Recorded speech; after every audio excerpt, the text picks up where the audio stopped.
Hello Tamil மக்களே, welcome to Physio Talks.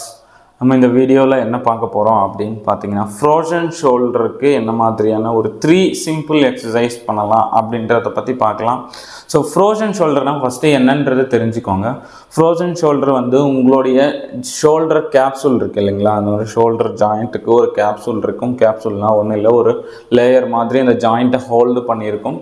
அந்த capsule வந்து ரொம்ப டைட் ஆகிடும். என்ன மாதிரி ரீசன் அப்படின்னு பார்த்தீங்கன்னா, அதில் சின்ன சின்ன மைக்ரோ இன்ஜுரிஸ் ரிப்பீட்டடாக ஆனாலும் ஃப்ரோசன் ஷோல்டர் வரும். சில டைம் நீங்கள் யூஸ் பண்ணாமல், அதாவது ஒரு ஃபுல் ரேஞ்ச் மூமெண்ட்டே இல்லை, செடென்டரி லைஃப் ஸ்டைல், சும்மா நீங்கள் டெய்லி ஏடிஎல் மட்டும் மினிமலாக செய்கிறீங்க, இந்த ஷோல்டர் ஜாயிண்ட் வந்து எந்த மூமெண்ட்லேயும் ஃபுல்லாக வந்து ஒரு ஸ்ட்ரெச் ஆகலை அப்படின்னும் போதும் இந்த ஃப்ரோசன் ஷோல்டர் வர்றதுக்கான சான்சஸ் இருக்குது. அதுக்கப்புறம் அதிகமாக பார்த்தீங்கன்னா டயபெட்டிக்ஸ் பேஷண்ட்டுக்கு இந்த ஃப்ரோசன் ஷோல்டர் அதிகமாக இருக்கும். ஏன்னா மைக்ரோ இன்ஜூரிஸ் நிறைய இருக்கும். ஸோ எதனால் டயபெட்டிக்ஸ் பேஷண்ட்டுக்கு இந்த மாதிரி ஃப்ரோசன் ஷோல்டர் வருது அப்படின்றத இன்னொரு வீடியோவில் நான் ஆல்ரெடி தெளிவாக எக்ஸ்பிளைன் பண்ணியிருக்கிறேன். வேணும்னா நீங்கள் போய் பார்த்துக்கலாம். ஸோ என்ன மாதிரியான ஒரு 3 சிம்பிள் எக்ஸசைஸ் பண்ணலாம் அப்படின்றத பார்த்துக்கலாம். ஃபர்ஸ்ட்டு ஒன்று பார்த்தீங்கன்னா பெண்டுலார் எக்ஸசைஸ். ஸோ அதுக்கு முன்னாடி ஃப்ரோசன் ஷோல்டரில் உங்களோட கேப்சூல் வந்து ரொம்பவே டைட்டாக இருக்கும். நீங்கள் அதை வந்து நீங்கள் சஸ்டைன் ரிதமிக்காக ஸ்ட்ரெச் பண்ணுறது மூலியமாக தான் ரேஞ்சு எடுத்துகிட்டு போக முடியும். நீங்கள் வந்து ஒரே டைமில் ஃபுல் ஸ்ட்ரெச்சு அந்த மாதிரி ஃபுல் ஸ்ட்ரெச்சுனா எடுத்துகிட்டு போகும்போது கண்டிப்பாக ரப்சர் ஆகும், இன்ஜுரி ஆகும். அது இன்னும் பெயின் அதிகப்படுத்துறதுக்கான சான்சஸ் இருக்குது. ஸோ ஃப்ரோசன் ஷோல்டர் இந்த எக்ஸசைஸ் வந்து நம்ம ஸ்டார்ட் பண்ணுறதுக்கு முன்னாடி கொஞ்சம் ஹீட் அப்ளிகேஷன் நீங்கள் அந்த ஷோல்டருக்கு கொடுக்குறது ரொம்பவே பெட்டர். ஸோ ஹீட் அப்ளிகேஷன் நீங்கள் ஒரு ஹாட் வாட்டர் கூட சரி, நீங்கள் ஒரு காட்டன் டவலில் இது பண்ணிவிட்டு நல்லா புழிஞ்சிட்டு நீங்கள் இந்த ஷோல்டர் கரெக்டாக அந்த கேப்சூல் இந்த ஏரியாவில் நீங்கள் வைக்கலாம். ஒரு 5 to 10 minutes கொடுத்துட்டு அதுக்கப்புறமா எக்ஸசைஸ் ஸ்டார்ட் பண்ணிங்கன்னா ரொம்பவே உங்களுக்கு ஹெல்ப்ஃபுல்லாக இருக்கும் அப்படின்றத நான் சொல்லிக்கிறேன். ஸோ ஃபஸ்ட் நம்ம வந்து எக்ஸசைஸ்க்குள்ளே போகலாம். ஃபஸ்ட்டு வந்து பெண்டுலார் எக்ஸசைசஸ். பெண்டுலார் எக்ஸசைசஸ்னால் ஒன்றும் இல்லை, ஒரு பெண்டுலம் எப்படி அதுவும் நீங்கள் ஆட்டி விட்டிங்கன்னா அது வந்து முன்னாடி பின்னாடி ஆடிக்கிட்டே இருக்கோ அதே மாதிரி தான். ஸோ அதுக்கு முன்னாடி நீங்கள் வந்து இந்த மாதிரியான பொசிஷன் போயிடுங்க. அதுதான் ஈஸியாக இருக்கும். ஏன்னா உங்களுடைய கை வந்து ஹேங் ஆகணும், அதாவது ஃப்ரீயாக ஹேங் ஆனால் தான் உங்களால் பெண்டுலார் ஈஸியாக பண்ண முடியும்.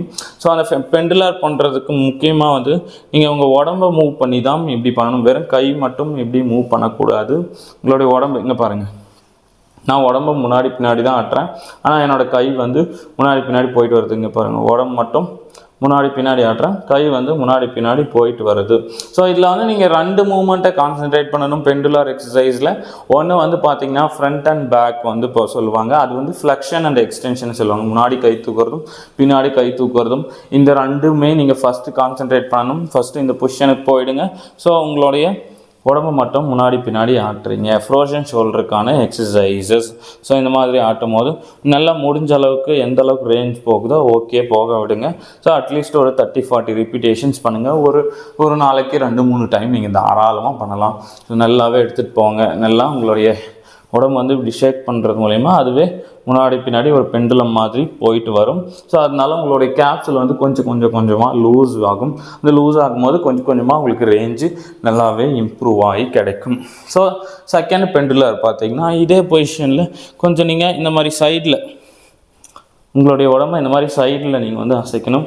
அப்படி அசைக்கும் போது சைடு இந்த மூமெண்ட் வந்து நல்லாவே இதுவாகும். அதனால உங்களுடைய கேப்சூல் இன்னும் இந்த சைடில் எல்லாம் நல்லா லூஸ் ஆகும். அந்த மாதிரி லூஸ் ஆகிறது சைடு மூமெண்ட்டும் அச்சீவ் பண்ணிக்கலாம். ஸோ கொஞ்சமாக இந்த மாதிரி சைடில் ஓகேங்களா. ஸோ இதையும் அதே மாதிரி ஒரு 30-50 ரிப்பீட்டேஷன்ஸ் பண்ணுங்கள். ஒரு நாளைக்கு 2 டைம் பண்ணுங்கள். இதுதான் பெண்டுலார் எக்ஸசைசஸ்.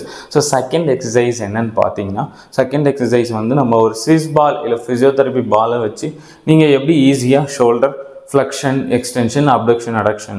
ஸோ இதே சேம் வந்து ஸோ ஃபஸ்ட்டு இதை பண்ணிட்டீங்க, ஓரளவுக்கு ஷோல்டர் வந்து நல்லா வந்துருச்சு. அதுக்கப்புறம் என்ன பண்ணலாம் அப்படின்னா, நீங்கள் வந்து ஸ்விஸ் பால் இருக்குது, ஸ்விஸ் பால் வந்து ஃபிசியோதெரப்பி பால்னு சொல்லுவாங்க. அந்த பால் வச்சு நீங்கள் எக்ஸசைஸ் பண்ணலாம். அந்த பாலை வச்சு நீங்கள் ரேஞ்ச் ஆஃப் மோஷன், அதாவது உங்களோட கை தூக்கக்கூடிய ரேஞ்சை வந்து நீங்கள் இன்க்ரீஸ் பண்ணலாம். அது எப்படி பண்ணுறதுன்றதை பார்க்கலாம் வாங்க. இங்கே பார்த்தீங்கன்னா நம்மக்கிட்ட ஸ்விஸ் பால் இருக்குது. அது எப்படி பண்ணுறதுன்றது நீங்கள் தெளிவாக பார்த்துக்கோங்க. ஃபஸ்ட்டு எனக்கு வந்து பார்த்தீங்கன்னா முன்னாடி கையை நல்லா தூக்கிறதுக்கும் நல்லா மேலே இந்த மாதிரி முன்னாடி தூக்கிறதுக்கு வந்து எனக்கு நல்லா வரணும். அப்படின்னும் போது நீங்கள் வந்து ஒரு பாலை இப்படி செவுத்தில் நீங்கள் ஃபிக்ஸ் பண்ணிடலாம். அந்த மாதிரி ஃபிக்ஸ் பண்ணிவிட்டு இங்கே பாருங்கள், நான் இங்கேருந்து கொஞ்சமாக இப்படி மேலே எடுத்துகிட்டு போகிறேன். இந்த பாலை மட்டும் ரொட்டேட் பண்ணுறேன் மேலே. அப்படி ரொட்டேட் பண்ணுறது மூலயமா என்னுடைய ஷோல்டர் இந்த மாதிரி ஃப்ரண்ட்டில் நல்லா மேலே போயிடுது. பாருங்கள், கீழே வருது, அது மாதிரி ஃப்ரண்ட்டில் மேலே போயிடுது, கீழே வருது, மேலே போயிடுது. இதனால என்னோடய ஷோல்டர் ஃப்ளெக்ஷன் ரேஞ்ச் நல்லாவே இன்க்ரீஸ் ஆகும். கேப்சூலும் கொஞ்சம் கொஞ்சமாக லூஸ் ஆகும். ஸோ இதே மாதிரியான பொசிஷனை நான் அப்டக்ஷனுக்கு பண்ணுறேன். இந்த மாதிரி சைடில் நின்றுக்கிறேன். சைடில் நின்றுட்டு இந்த மாதிரி மேலே கீழே பாலை வந்து மேலே ரொட்டேட் பண்ணுறேன், கீழே ரொட்டேட் பண்ணுறேன், மேலே ரொட்டேட் பண்ணுறேன், கீழே ரொட்டேட் பண்ணுறேன். ஸோ இந்த எக்ஸசைஸ் நீங்கள் பார்த்தீங்கன்னா உங்களுக்கு நல்லாவே ஹெல்ப்ஃபுல்லாக இருக்கும். இதுதான் வந்து ஸ்விஸ் பால் எக்ஸசைஸ் வந்து உங்களுடைய ஃப்ரோசன் ஷோல்டர் ரேஞ்சு இன்க்ரீஸ் பண்ணுறதுக்கு நீங்கள் பண்ண வேண்டியது. ஸோ அட்லீஸ்ட் நீங்கள் ஒரு 20-30 ரிப்பீட்டேஷன்ஸ் ஆச்சு எடுத்துகிட்டு போங்க. அப்போ தான் உங்களுக்கு ரொம்ப நல்ல இம்ப்ரூவ்மெண்ட் இருக்கும். ஸோ இதே மாதிரி ஒரு 2 டைம்ஸ் இப்போ எல்லாம் ஃபஸ்ட்டு நீங்கள் வந்து பெண்டுலாரில் ஸ்டார்ட் பண்ணுறீங்க, செகண்ட் ஸ்விஸ் பாலுக்கு வந்துடுங்க. ஸோ தேர்ட் என்ன எக்ஸசைஸ் பண்ணலாம் அப்படின்றது பார்த்தீங்கன்னா, ஸோ ஸ்லைடிங் எக்ஸசைஸ் வந்து வால் ஸ்லைடிங்னு சொல்லுவாங்க. இந்த வால் ஸ்லைடிங் எப்படி பண்ணுறது அப்படின்றத பார்க்கலாம். ஸோ இந்த மாதிரி ஒரு 2 டவலோ இல்லை ஒரு இதுவோ கஃப் கூட எடுத்துக்கோங்க. இதே மாதிரி கஃப் வந்து நீங்கள் வாலில் இந்த மாதிரி வச்சுக்கோங்க. வாலில் வச்சுட்டு நீங்கள் வந்து மேலே எப்படி ஸ்லைடு பண்ணலாம். ஓகே, ஈஸியாக உங்களுக்கு இந்த ஃப்ளெக்ஷன் ரேஞ்ச் கிடைக்கும். 2 கைக்குமே நீங்கள் பண்ணலாம். அஃபெக்டட் சைடு மட்டும் இல்லை, இன்னொரு சைடும் நீங்கள் பண்ணலாம். நல்லாவே ஹெல்ப்ஃபாக இருக்கும். உங்களுடைய ஃப்ளெக்ஷன் ரேஞ்சும் நல்லா இம்ப்ரூவ் ஆகும். ஷோல்டர் கேப்சூலும் நல்லா லூஸ் ஆகும். ஸோ அட்லீஸ்ட் ஒரு 30 to 50 ரிப்பீட்டேஷன்ஸ் பண்ணுங்கள்.